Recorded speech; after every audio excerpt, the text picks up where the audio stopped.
In this video, I'm going to show you how to do the long tail cast on. For the long tail cast on, as the name suggests, you're going to need to leave a long tail, and we're going to actually use that tail to cast on the stitches.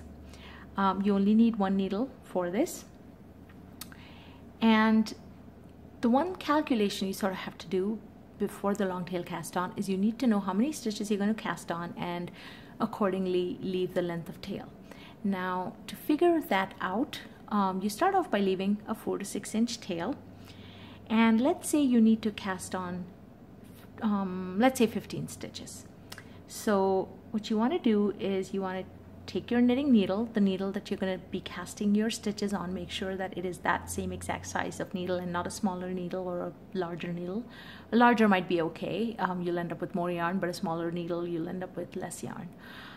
And that won't be good. So make sure it's the right size needle and make one loop. Each loop counts for 1 stitch. So if you have to cast on 15 stitches, you're going to loop this 15 times. So that's 2, 3, 4, 5, 6, 7, 8, 9, 10, and 12, 13, 14, 15. Okay? Stop at that point, release all these stitches, and that's your tail. That's the tail that you're going to need.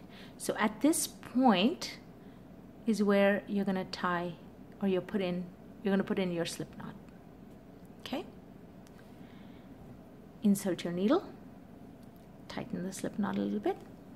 So now you have the two parts of the yarn. This is the working yarn that's connected to the skein, right? And this is the tail, this long tail. So if you've looked at the backwards loop cast on method, you know there we make a loop with this thumb, we insert this needle, and we pull it through to cast on the stitch.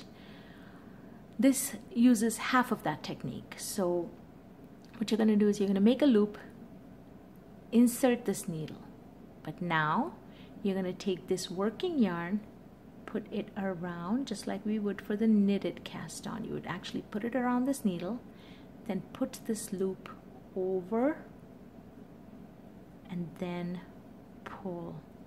Now you're pulling this long tail. Let's do that again.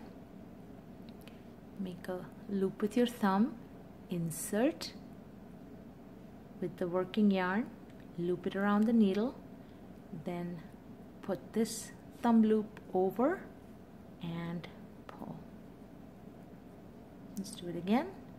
Insert, around, thumb loop over, pull. And right there, that's the long tail cast on. Just like the backwards loop cast on, you only need one needle. It goes by fairly quickly once you sort of get this process down. And unlike the backwards cast on, it is a sturdier cast on, similar to the knitted cast on, and it does give you a nice looking edge, as you can see right here. So this is just another way of casting on.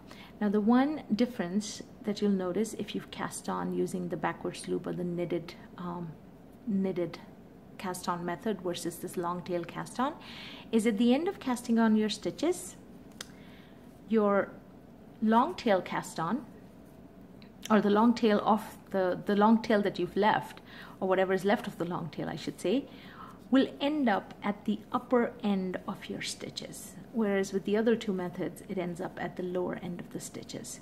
Now we had started off to cast on 5 or 15 stitches. Let's see if we have 15, 2, 4, 6, 8, 10, 12, 14, 15, we actually have 16, and you'll see we still have about a 6 inch tail left.